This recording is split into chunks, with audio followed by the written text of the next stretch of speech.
first player to claim 40 Masters ATP 1000 titles. Meanwhile, New Zealand's Erin Routlaf and her Canadian doubles partner played in the semi-finals of the WTA finals in Mexico this morning. The Rugby World Cup winning Springboks will once again be coached by Rassie Erasmus.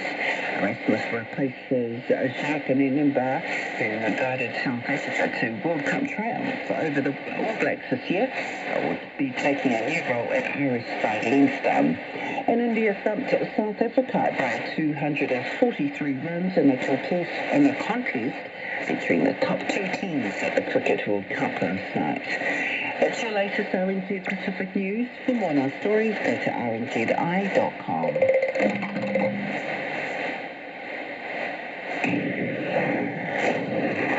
Resorts and the newly built hospital have been washed away. No electricity and nothing whatsoever. We need to be prepared for the future. Just holding on for dear life here. This isn't fun. Pacific prepared. Pacific prepared. Understand before disaster strikes. Every natural disaster gets worse. What happens when something goes wrong and how do they respond to it? And make sure everyone's safety comes first. Father, what's happening? You're not trouble. Clearing roads, restoring critical infrastructure. We want to run out of here. It's only a matter of time.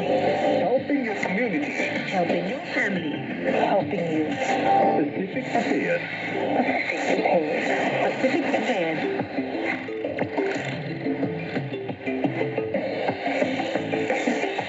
Hi, I'm Fred Hooper, and this is Pacific Prepared. It's a show all about natural disasters, climate change, and traditional knowledge, and how those things are all connected. And you'll hear that through stories from right across the Pacific. Each week we work with local reporters that are on the ground, letting us know what's happening in this space and what people want to hear about. On today's show, we'll learn about learning, how traditional knowledge of natural disasters is taught to young people in Samoa. The Hamo is storytellers and also fairy tales, also the stories that they tell us the oral traditions and oral histories, like myth and legends. Also, more on Tropical Cyclone Lola that made landfall in Vanuatu. How UNICEF are ready to help the thousands of people impacted by the cyclone. That's all coming up. This is Pacific Prepared. We need to be prepared for the future. Helping you stay safe. We have big and fewer systems, but we keep no good. What happens when something goes wrong and how do they respond to it?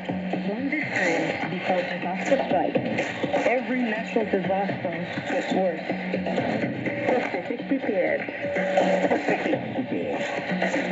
Pacific prepared. I'm just going to go on a bit of a tangent here to talk about a tiny, tiny bird in the Galapagos Islands that holds a stick or a cactus spine. It holds it with its beak. And it uses it to pry out insects from hard-to-reach places. And this might sound a little off topic, but the point is these birds have learned this somewhere. The birds have learned this like fish, insects, reptiles, and lots more animals, including us, also have the ability to learn. So when we talk about learning and teaching traditional knowledge, that's been learned somewhere and taught by someone. In Samoa, teaching traditional knowledge doesn't happen by accident. It's a role and a job within communities and villages. Actually, hearing some of the stories and information is used as a reward for young people in Samoa. My name is Dr. Matavai Tautunu, Director of the Center for Samoan Studies at the National University of Samoa. What sort of understanding have you got around traditional knowledge? And just broadly speaking, how is traditional knowledge generally handed down to people? Traditional knowledge in Samoa is a very crucial thing that pass from generation to generation. By our ancestors, like the art, of, for example, how we build boats for their traveling and also the navigation and by using the tide and also the winds, the weather, they applied the traditional knowledge of how they build the different kind of canoes and boats that, relevant to different weathers, and also their knowledge of accounting, the sea and the weather. Based on their traditional knowledge, connecting with the moon and also the sun and also the stars. There are specific systems that our ancestors are passing their traditional knowledge to the young generation. That is a specific kind of weather and wind for that kind of fish, they go fishing at that specific time.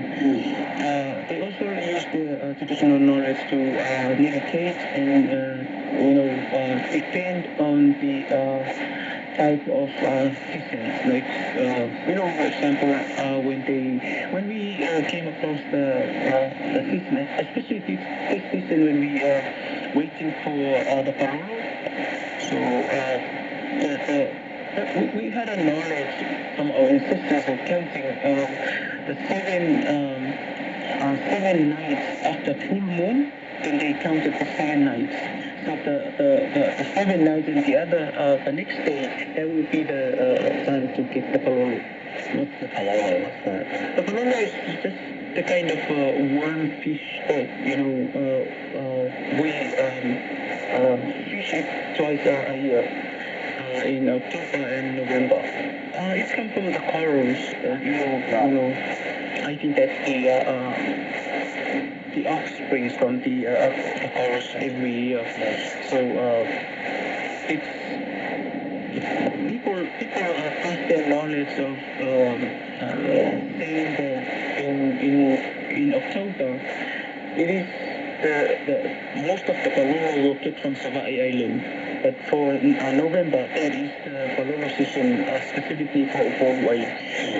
But there are a few changes based on the changes nowadays, especially when we came across the climate change. When people were using the paraquats and they're using plant roots to catch fish, and also it's power to die out in our fantasy.